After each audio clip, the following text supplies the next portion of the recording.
Hey, Avery here. I am actually in the parking lot of a mall waiting before my appointment so I can go into a store. I posted a when I say very brief clip that I had in a sit-down conversation. And when I tell you it was so candid, we were literally sitting at his kitchen table.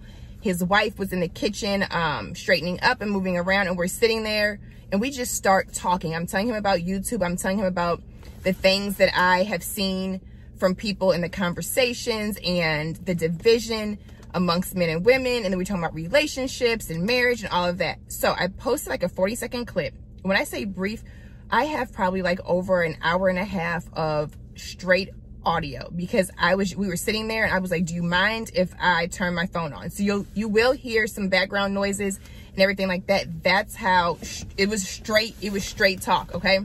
So that's why I called it straight from the horse's mouth. And there will be various clips, but I wanted to talk about the one that I posted. So that was a lead-in. I did stop it when I said women were raised to basically survive without the black man. And I'm not saying all of us or anything like that, but in a whole, a lot of us were. And a lot of us were raised to be like, oh, you have to make it on your own. You don't need a man. You don't need this. You know, they bring this into your life. And that is like ingrained in a lot of women. So then what happens is when they're older and they get to the relationship stage or even the stage where they're supposed to become one with somebody, now it's like, wait a minute, I'm supposed to become one with you. But it was like implanted in me that I'm stronger and I'm better off without you. And like, once again, I'm not speaking for all women. I'm not even speaking for myself, but that's just in general because I've had this conversation with tons of women.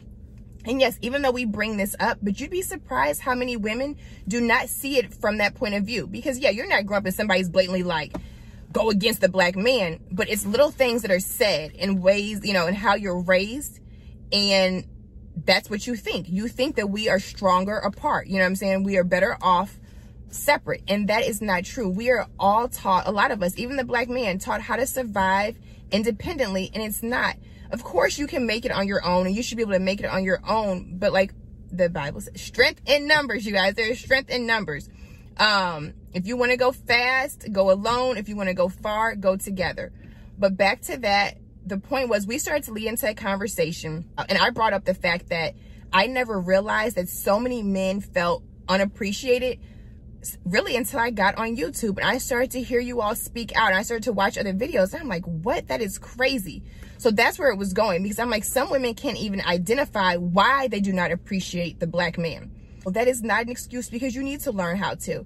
And it almost like breaks my heart when I hear men say like, oh, I'm not appreciated or I'm not valued. But we always talk about women, girl, know your worth, you know, self-worth, and he better value you and, you know, adjust your crown and all of that. But it's the same for men.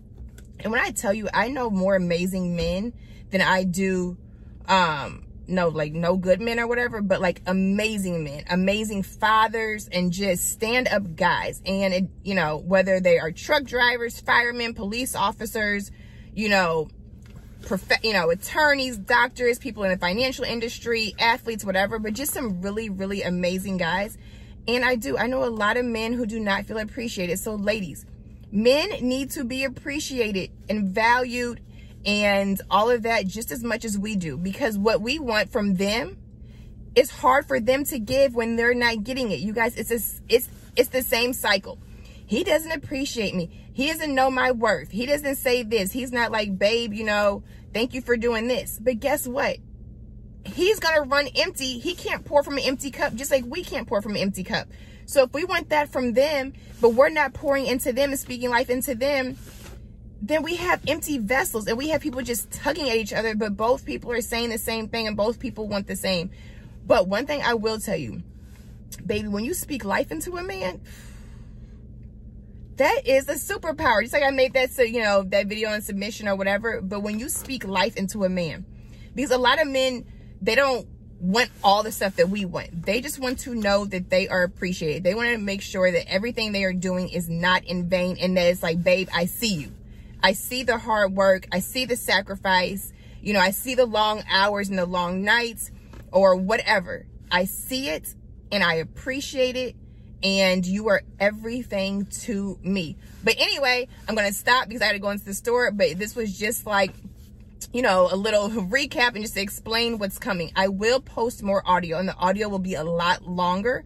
And that's why it's just straight audio. Look out for the live that starts on Sundays, the first Sunday in February. And in the community post, I will put an update on the time change. I am thinking right now 2 p.m. Central, because it is Super Bowl Sunday. And yes, I watch football. But yeah, stay tuned for the audio. And I just want to give you a little backstory on where it was coming from. So when you're listening to it, you kind of understand the setting and all of that. All right, I will talk to you guys soon.